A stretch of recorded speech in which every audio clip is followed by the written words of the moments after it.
Welcome to the Exponential Minds Podcast.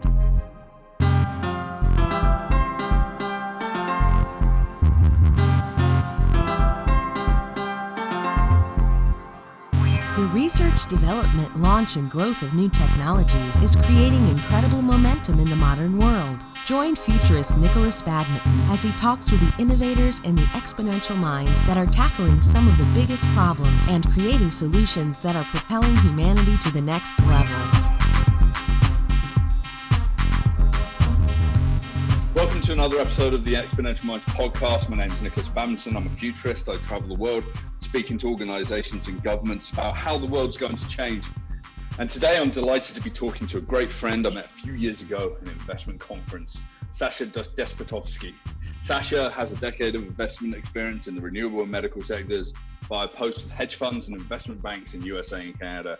5 years in mergers and acquisitions as a director and special advisor for the Big Four in Norway. And he's a VC fund manager in Luxembourg and Malta, director to 2 publicly listed companies and advisor to startups. And overall, he's raised $2.5 billion in the work that he's done. Today, he's the managing director of Hinna Capital, a global microfund and advisory agency. Sasha, as always, it's incredibly good to chat to you, and it's good to be connecting to you over in Norway. Thank you, Nick. Likewise, I always enjoy our chats and dialogues, whether professionally or socially.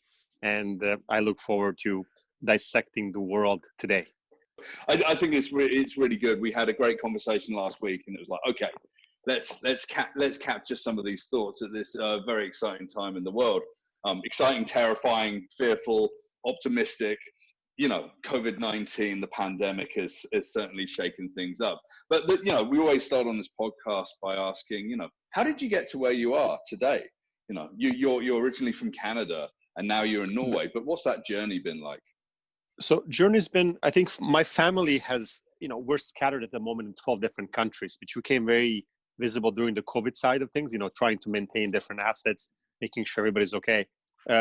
We hail from kind of Central Eastern Europe originally, but we're scattered between Australia, South Africa, all over Europe and North America, both US and Canada. I grew up in Vancouver, I'm UBC grad. I actually studied genetics at UBC, and I was en route to become a doctor, or that was the trajectory anyway, in medical school, that whole, the whole white coat process. And I had an epiphany at some point, very deep into the journey of my thesis, and decided that I believed I was better suited for a different career. So I made a switch, spent time in the US. I moved to the Mecca city as far as finance goes, did a deep dive with hedge fund, spent some time with a number of investment banks, and worked my way around back to Canada, back to Montreal, which is one of my favorite cities on the planet, and made a switch to Europe about 6 years ago. Parked myself in Northern Europe, in Norway, which is, the draw was the socialism and the truest form of socialism on the planet.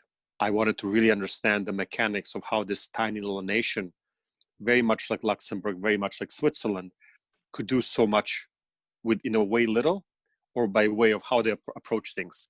And from here, I've operated primarily out of Austria and France, but I really kind of found a foothold in the marketplace here, and I'm still learning the nuances of it. It's just been a good place to live, essentially. It's interesting that you ended up in Norway. I've never heard it being called like the truest form of socialism. But, on the flip side of that, the huge amount of natural resources that made them insanely wealthy as well, right? Absolutely.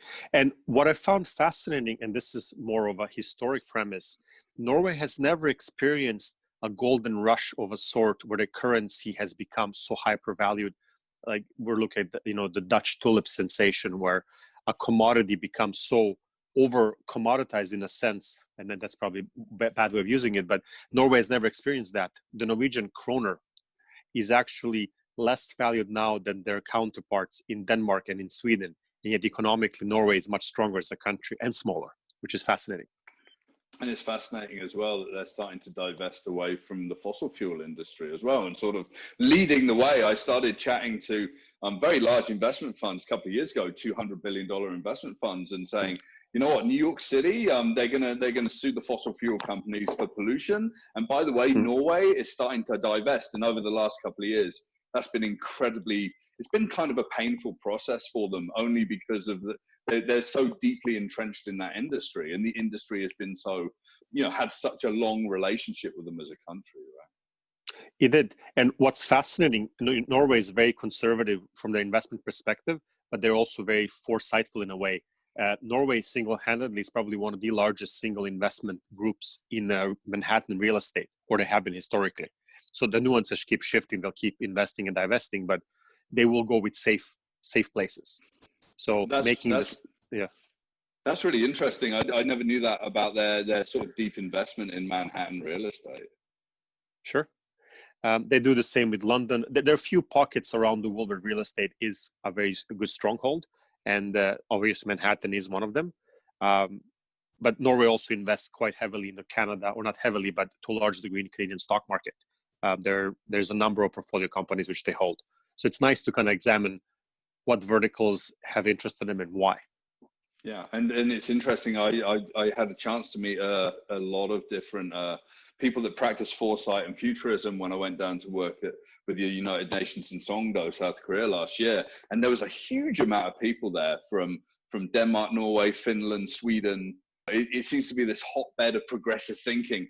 The Brits are known as their strategy, and the Nordics are known as their foresight. So, what a great place to be. And I think it's really good to pivot this conversation to really start thinking about, what you're learning, what you're starting to think about in terms of this shift, in terms of the investment focus that's happening right now. What industries are starting to really start to rise into the forefront of interest, and in what geographies as well. There are two kind of approaches to this, and maybe it leads back to some of my learnings. Coming to Norway, I grew up and I drove myself through fear and through necessity to do certain things. As an investment banker, it was kill or be killed scenario, I guess, if I can summarize it that way. And I'm seeing a lot of less of that in Norway, actually almost none. That whole fear-driven motivation is non-existent. So for me, it was a challenge to understand what is it that drives people to get out of bed in the morning and do things. And yet, countries very efficient, very prosperous, things happen every day. So obviously there's a number of mechanisms in place that make things function. But it seems that foresight about thinking of future, thinking of equality, having the trust and relationship with the government both ways is something that's quite refreshing, which we don't see a lot of places globally, given what's happening in the US right now, given some of the tensions in Canada, in Toronto in particular. Norway almost has none of that. On a local level it exists, but on a global level, very transparent, very strong. And that's been nice to see. And the investment strategy follows protocol. On a national level or federal level, investment strategies are very long-term, forward-thinking. Let's make the shift. What's going to matter for our generations to come? Locally, you see that opportunistic-driven patterns, which you see elsewhere, but from a different perspective. It's much more greed-driven versus fear-driven. So you're saying it's green or greed? I'm seeing a lot more greed-driven on the processes. Yeah, get as much money as we can, make as much money as we can in as little time as possible, right? Sure. That always exists. That's human nature, I think, 101. Right. But there has been a green shift lately in Norway, driven by the government, as it is globally elsewhere. The next 1.5, 2 years, in the capital markets at least, we're going to see a massive input of capital towards green technologies, clean tech, and so on. And that's one of the trends we could follow on or for next year's that's the future in a sense. Yeah, and we've seen investors like Warren Buffett dropping his airline stock, a lot of the oil stock. We've seen a lot of people around there. Norway's divesting. Weekly, it seems like there's more countries and more funds divesting away from fossil fuels. World Bank has been pretty clear on its position on this. Can you just explain a little bit about that world of green tech? Who are the movers and shakers in that world? So obviously, pension funds globally, starting in Canada, OMERS being a group that I really love. I love what they've done on the venture side and both on the larger end. Norwegian government, quite heavy. And then you're seeing a lot of family offices and pension funds in the Middle East doing the same processes. They're moving slowly away from the core industries, which have had, oil and oil related, into green side. meaning anything that will do with fairly disruptive industries such as wind, solar powered, and so on, that have an impact on environment, positive and negative, but that are perceived more positive at the given moment, given everything else.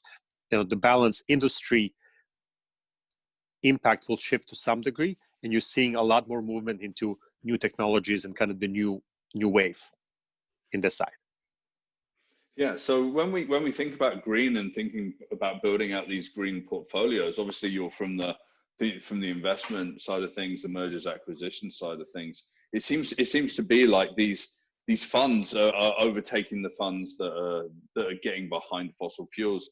I mean, we see that about 100 companies in the world are responsible for 70% of emissions. We see that transportation is clearly a contributor to pollution. Obviously, the big pause from the pandemic showed that the huge amount of emissions reductions. I mean, people like you and I are normally on planes several times a week, if Correct. if not a month, and that's all changed right now.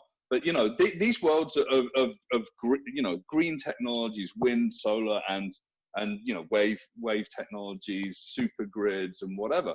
How's that going to fundamentally shape and change how the world's going to operate? I think there are three potential ways, but the first movement has to be, how does it generate revenue? There has to be a revenue generating aspect on some fundamental level, and it's driven primarily by technology. There has to be a method via capital markets or via monetization, via reaching revenue, that smaller technologies, smaller companies allow more efficient, more practical way of reaching kind of A to B scenario. And that this is into secondary process where you're looking at what are the ways to save or reduce usage of something versus overconsumption, which will finally lead into the final wave, which is conscious awareness of, will me buying this apple have an impact on a farm in South America? So it's always going to be driven, and my thought process is always, can we be conscious of what the pathway of a product into our household looks like? But it's always going to be driven by how available is this to me, how substantial this model is to reduction, to kind of, so it's a pathway. It takes time to reshape the way we think as consumers, and that's going to be driven by larger entities that will offer us product in certain ways. Yeah, Paul Sappho says it takes about 30 years for technology to seep its way into culture, and once technology is embedded in culture, then everything changes. It's like electric vehicles. I drive an electric vehicle, but very few people do. But the little pocket where I live, there's 6 electric vehicles: Teslas, Chevys, like Nissans, whatever, right? Culturally, my little bubble is very aligned and quite progressive, but we're also earning more money in a way than people that you're talking about on the ground level. Everyone in the world actually having that consciousness in a way. That's when do you think that's when the shift in sort of this true global shift towards a green mindset is going to really start to take place? It has to happen in waves, and you live in a very good pocket which does things from a conscious perspective. I live in a country that's like that. I have in my underground garage, I think 40% of the vehicles are electric. Right. I just bought a hybrid. I went halfway, so I have an electric engine and a diesel. I think it's a mixed diesel. Yeah. But Norway has been a test market for electric vehicles now for a number of years, and now Holland has become one as well. They're smaller nations, but they have the infrastructure, and then they have the financial means and the conscious awareness that people can start to do things slightly differently in order to drive the rest of the world to do it the same way. It will be quite a long time before a second or third nation country will be able to afford a process like this, because it's not always cheaper. But the way a Western society accepts it and the way the Western society can influence the process somewhere else will lead that methodology. The way the day Michael Jordan decides to focus on being very consciously visible about what he's doing in his life, he's going to influence 500 million people at once. It's that type of concept that we need to really push and shift.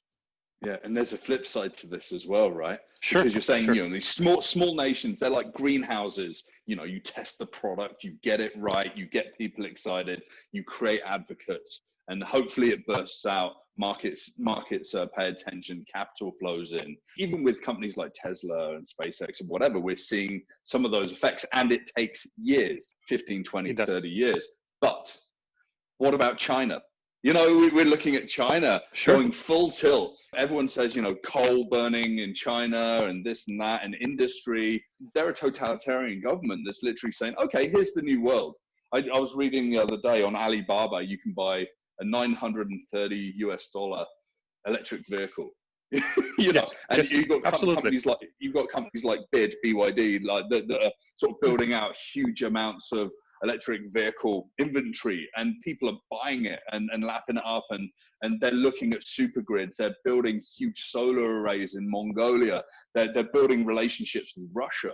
But surely at that scale, that's going to be a disruptive influence in this sort of new green market, right? It will be. Well, one thought experiment that I've had weeks back during the whole COVID thing, both you and I were flying 100 plus times a year. We were covering a very wide geography. I had a scheduled, I think it was a month ago, we were supposed to both be in London, and obviously none of us could be there. That's right, yeah. That's how we operated. All of a sudden, the world came to a full stop because of COVID, and that happened this year. Next year could be something completely different. What I loved through the thought experiment was saying, what if every year we had 30 or 40 days where we could just stop all traffic, maybe in portions of geography, and let's watch the impact that has on the environment. Let's watch the impact that has on the economies in different parts of the world. That became a very powerful kind of method to try to measure what is it that we could do as one species on this planet to help ourselves be more aware, be more present in a moment. And China, obviously, is a significant mover in that space.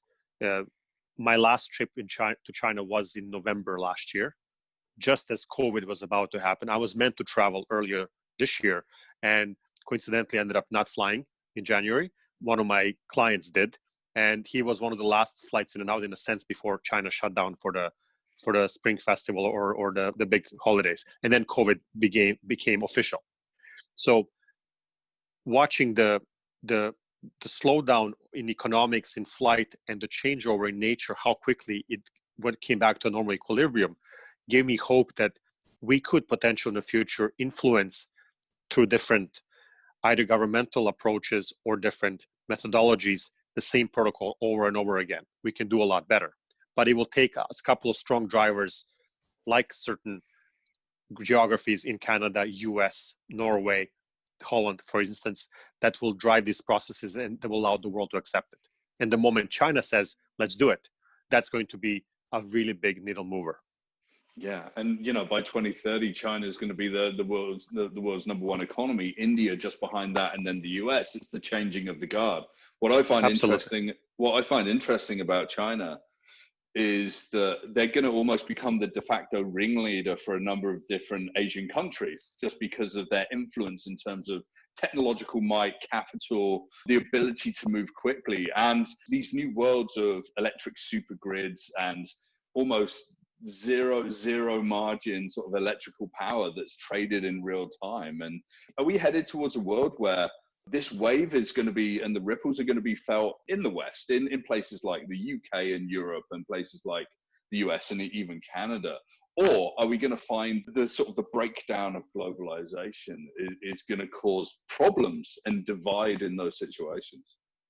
See, I'd love to be an optimist and say it's the first case. However, there will be breakdowns in the system. I think that always happens. There's always, let's take UK as an example.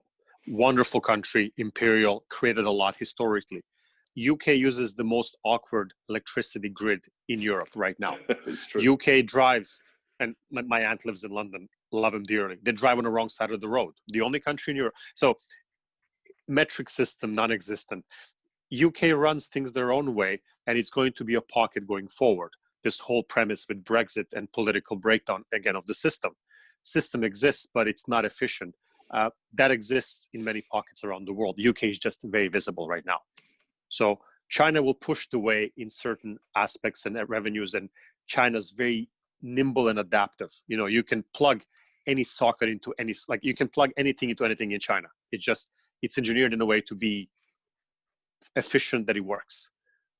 Airport infrastructures, anything, anywhere you go, it's built for next 20, 30 years. Like it's preemptively structured ahead of time. And I look forward to the rest of the world trying to build in that way, because US certainly hasn't. They've done it in the 40s, 50s, 60s. Germany did it several times for different reasons. They had to rebuild it.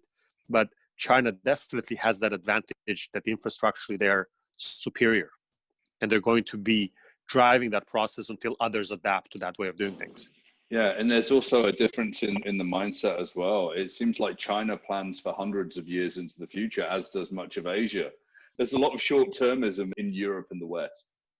It is. And you have this massive, like Europe itself, it's a wonderful continent. I love living here, but there's so much fragmentation happening in investment communities.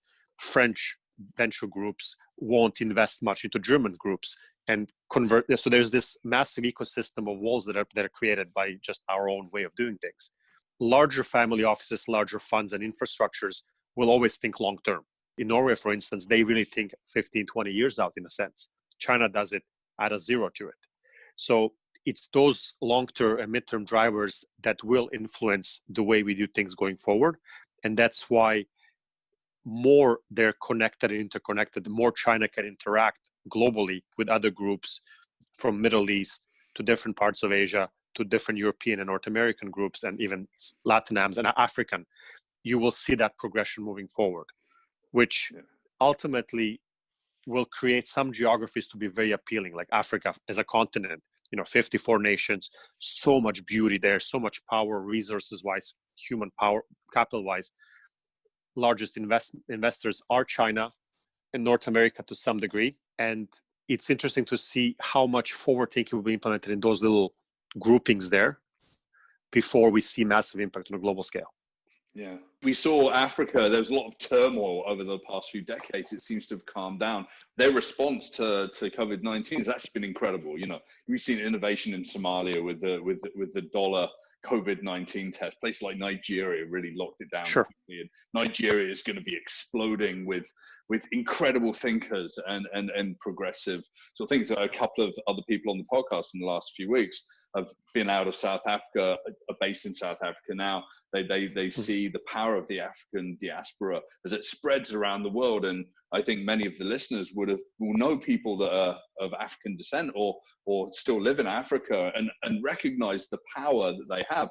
It's the same with Latin America as well, but Africa and Latin America seem to be these two big targets in the world for people to go in and help them progress and get better. A piece of research recently around Russia and China going in to help financially a number of different countries in Latin America. And this gets really interesting because then it puts Russia and China on the doorstep of America. It does. And, altruistically helping, I don't know if it's the right word, it's economically driven process. When a larger nation goes to help a smaller one, there is a trade-off as to why they're helping versus not, especially when it comes to China and Russia. Even when Norway does it, and I may get criticized for making this statement, you see a lot of Scandinavian individuals and groupings doing a lot of work in Latin America and in Africa. But there's a background to that becomes oil, because that's been, at least in Norwegian case, a main driving factor for exposure to create families to actually spend time in Latin America, to spend time in the certain parts of Africa. Some of my trips, in the last few years have been to places in Africa I've never even thought of going. I went to Chad, for instance, landlocked country where you almost need a president to sign your passport so you can get into the country. And those drivers, economics will drive the process, but it will be people's desire to improve and better a process that will remain there, that will actually create a stronger, deeper impact. And that's where you now are seeing a lot more impact funds being born or reborn or restructured, where they're not measuring only the ROIs and the returns financially, but they're looking at how much of improvement are we creating in this particular process.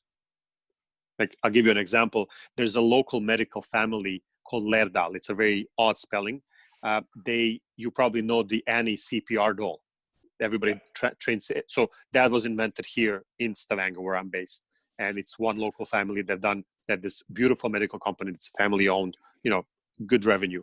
Recently, about a year ago, they've created a notion of a million lives fund, where they're putting their own money into the process, and their impact for over next 10 years will be to save or improve 1 million lives.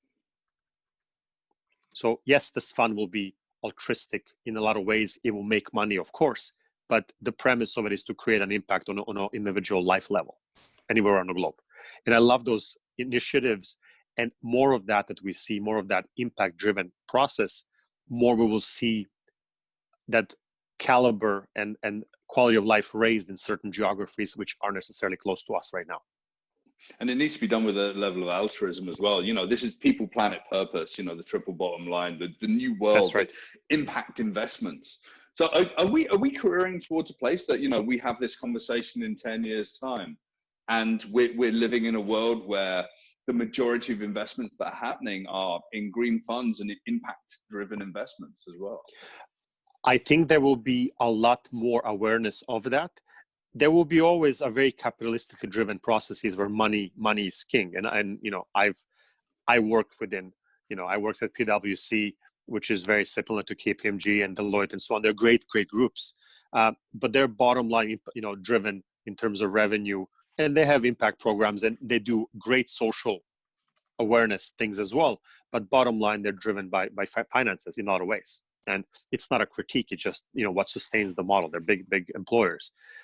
There will be a large shift because of the pressures, because of visibility, to focus on that impact. And I hope that in 10 years from now, a significantly larger number of funds and groupings will make investments based on how good does this do to the world as well, and finding a good financial model to support it. And then having government groups and legal systems that support that, improving animal welfare in Australia, for instance, and improving, I don't know, a certain populational benefit to education or so on somewhere else in the world, will be valued significantly in addition to other ROIs as well. Yeah, and I think that education is being seen as this huge future industry. I mean, not only as we're seeing disruption and people of the ages of 30 to 50 years old having to upskill, change skills, really find their new position in what I call the wisdom economy. But, you know, these educational institutions are going to get bigger and bigger. I think it's also interesting to see how many of global, huge, multi-billion-dollar brands are really starting to step up in terms of their contribution to the world. So I think this week I've just read IBM's walking away from like facial recognition technology and you know, surveillance-based technology. I think Microsoft staff have just stood up to really start questioning, working with organizations that enable police to do surveillance. And you've had Google employees stepping up and saying, hey, you know, we don't want to go after the Pentagon's JEDI contract. You know, it's almost like the kids that are coming up are gonna shape the world as much as the investment managers, the top pumping money in, and the markets as well. Well, I believe so. I think that there is, and especially in certain pockets globally, it's this new wave, and we've had this historically, many nuances driven by certain wars or situations globally. You had the future thinkers and the leaders coming up, being shaped and influenced by today's events. I mean, right now there's a massive pressure on the way policing is done globally. And for better or for worse, I think it's a good thing at the end, whatever we come out as a nation or global nation, ultimately will be much better for everybody involved, both the police officers, many of them who are just, you know, tremendous individuals. I grew up, I'm very close friends with a couple of RCMP officers, but there's so much stigma attached to both sides of the equation. So I hope that whatever comes out, ultimately, once the emotion is removed from the process, will be much stronger and better, and will make us both more aware, but also be more conscious of, you know, every decision we make, what is the influence. Yeah, and this comes back to your idea around a global consciousness. In places like America, they call it like the Green New Deal, but it's kind of the wrong way to talk about it in a way, because it's not a deal. It's like a green, sustainable life that's equitable. I mean, how do we create that equity, that ownership that isn't just shareholder based? I kind of find that the idea of shareholders sometimes goes against the idea of doing good in the world. I have this every time I'm meeting with a new portfolio company or just a company that I really like. I question them a lot on compliance, and I really like to look at board structures and influencing factors within the company itself. And what I love about capital markets, kind of as an extension, is the requirement to have independent directors as part of every board. In the private sphere, you don't see this. So my process with a lot of groups that I spend time with is I influence them always, or I try to, that they need to find one or two directors that are completely independent from the group as a whole. There should not be investors. They should be, even at an early stage, be, just there to provide guidance, advice, and opinion, to challenge the norm. And in a sense, I love when groups actually start embracing it because it helps them grow. They're much more aware of processes. And even revenue-wise, they tend to be, even they're very revenue-driven, especially at the early stage, this still allows them to reach that level of revenue in a much healthier way without making too much sacrifice. They really have good checks and balances in place. And that's what it is, ultimately being aware. Yeah, that awareness, the checks and balances of the world. I mean, going back to your two scenarios as well, this is the optimism of collaboration, or the divide and alliance in the world, this ability to step up. People, planet, purpose, impact-driven investments, thinking green, but acting green as well. And that's the acting green part. I mean, I've made us, every year I see groups making commitment to stop eating beef, stop eating meat. People making a conscious choice, we will fly less. What if we just couldn't fly? Because there's a differential between, me being able to jump on a flight and, be in 3 different countries in 3 different days now, versus me planning on, going somewhere and spending 3 months there and being part of the local economy for that period of time. I think there's a much different methodology we could start employing if we start thinking of the positive impact we could have by doing this. Yeah. Do we need to have this many airlines and this many groupings to allow us to go many places to explore them? Or should we logistically be able to, go to the south of Europe and spend 3 to 6 months there in a lot of different nuances and actually become part of the ecosystem? I'm looking at, I have a summer home in Croatia, southern Croatia, and I'm looking at the startup industry that's grown massively locally. And it's driven by a really interesting gentleman who's Dutch by descent, but he's married, I believe, to a girl of local descent, and they have 4 or 5 kids. And he moved his entire business there, and he has become this big speaker about the importance of just being embedded locally in what you can do, the ecosystem that's built around him. And I like seeing that. You have these little pockets that are just going to spring up everywhere because of who's present. I mean, yourself, you are a very prominent speaker. You and I have spent a lot of time in different venues. And then looking the impact that you have on different communities from the business perspective as well as socially as well, is you are a massive, massive influence. People pay attention to what you say. Now, why can't we have you spending 6 months a year in Beijing, for instance? I think that would be really good for the community that's really well developed there, but it would be good for you and for the communities there as well. It's really interesting. I just had this conversation with my partner last night, exactly this conversation. And it's like, oh, okay, we're in Toronto. We love it here. We love Canada. We're both Canadian. I'm obviously a naturalized Canadian, British at birth. But why can't we go and spend, 6 months living in California and use that as a base? 6 months living in Eastern Europe, Estonia or Lithuania or places like that we both love, as a base, because you know what, you can still hop on planes, you can still do that business, and ultimately you can still do like green keynotes by plugging in to Zoom and doing these kinds of activities like we're doing right now. You can connect with people. I'm doing a few keynotes over the next few weeks with very large organizations that are hugely impactful. And I go to my event space, and you know what? There's co-working spaces around the world. And I do think that it's interesting, I'm just about to become a father. You've just become a father. And I think these perspectives, it's like, who's going to change the world? And it's going to be our children. But how are we going to expose those children to new places and new people and new cultures? Because diversity has to come through exposure, right? And I think that's something that happens in investment, and that's why you travel so much. No, it is. And, one thing about growing up in Canada, at least for a good part of my life, is I became much more aware of how blessed we are in Vancouver or Toronto or whatever cities we spend time in because of that diversity ethnically. The food alone is surreal. The exposures and influences it's something that's much beyond you can see other places. Coming back to continental Europe, I love the fact that you have to go somewhere, you fly for 45 minutes, you're in a different speaking country. But within that country itself, insularly, you have a lot of pockets of people that are not exposed to as much as we have been exposed to. So you don't see the diversity on a local level, which becomes problematic down the road. In Norway, I get a question often, why you're here? Well, it's an awesome place to live. Well, but why you're not from here? Your name is not Canadian. How are you Canadian? And, you go back to statistics that 41% of Canadians are probably first or second generation immigrants in a sense. We're an immigrant nation in that regard.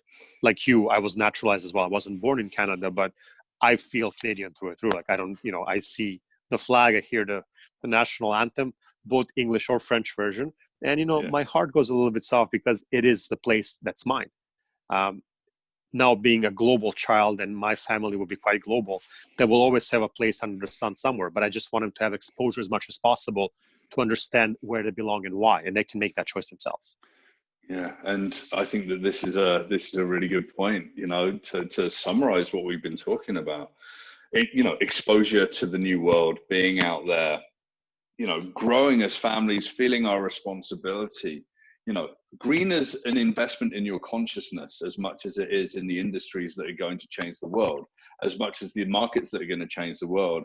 And I think people like you and I, we're going to have to jump on planes, but that's because we're going to be speaking to delegates from multiple nations from around the world that are going to be able to make better decisions. And as long as we change one mind along the way, 15, 20 years time, when we're a little longer in the tooth and have slightly less hair, we would have actually made a bigger change in the world. And I'm hoping 15, 20 years, we're going to be in a world that's truly in a new, less of an industrial revolution and more of a true green revolution that's literally putting the planet on a path for the next 1,000 years. No, it's true. And one driver that I love in this entire COVID realm is that we came to realization as organizations that we can work remotely, we can have more flexibility as to where we're geographically based. And you're seeing adjustments made by the FANG group, by some of the larger tech companies. They're saying, fine, live in Colorado, live in Buenos Aires for all we care, just be available, get things done. I've operated in this sense for the last number of years with Hinna Capital. Most of my staff and consultants, we've been scattered from Singapore, to Vancouver, essentially, or Fraser Valley. And we still get things done. It's still very effective. We meet globally face to face, but it's not necessary all the time. And it would be nice to have individuals who are like born and raised in Vancouver, for instance, which is a great city. I love Vancouver. They always make the claim Vancouver is the greatest place on earth. I said, yes, but prove it. How do you know? Live abroad, but live abroad. Like, don't just go visit Cancun and say, I've been to Mexico. Go to Mexico City, spend 6 months there, and then tell me what are the differences and different driving factors between Mexico City and Vancouver. Move to Bogota, move to Lisbon. Lisbon's a great city these days. I mean, I love the way they've changed things to allow expats to come in and spend time. And it's that driver that having the expats and that capacity, skill set, brain power to be concentrated somewhere, to start businesses, to improve businesses, that's very crucial for us and to create that influencing zone around them. And then for our children and children's children to be aware of where did actually this knowledge come from? How did we acquire it? In Canada, we forget sometimes, we have certain issues and situations with First Nations people that are very, very important for the diversity and the origination of a lot of culture on the West Coast, central, part of Canada and East Coast.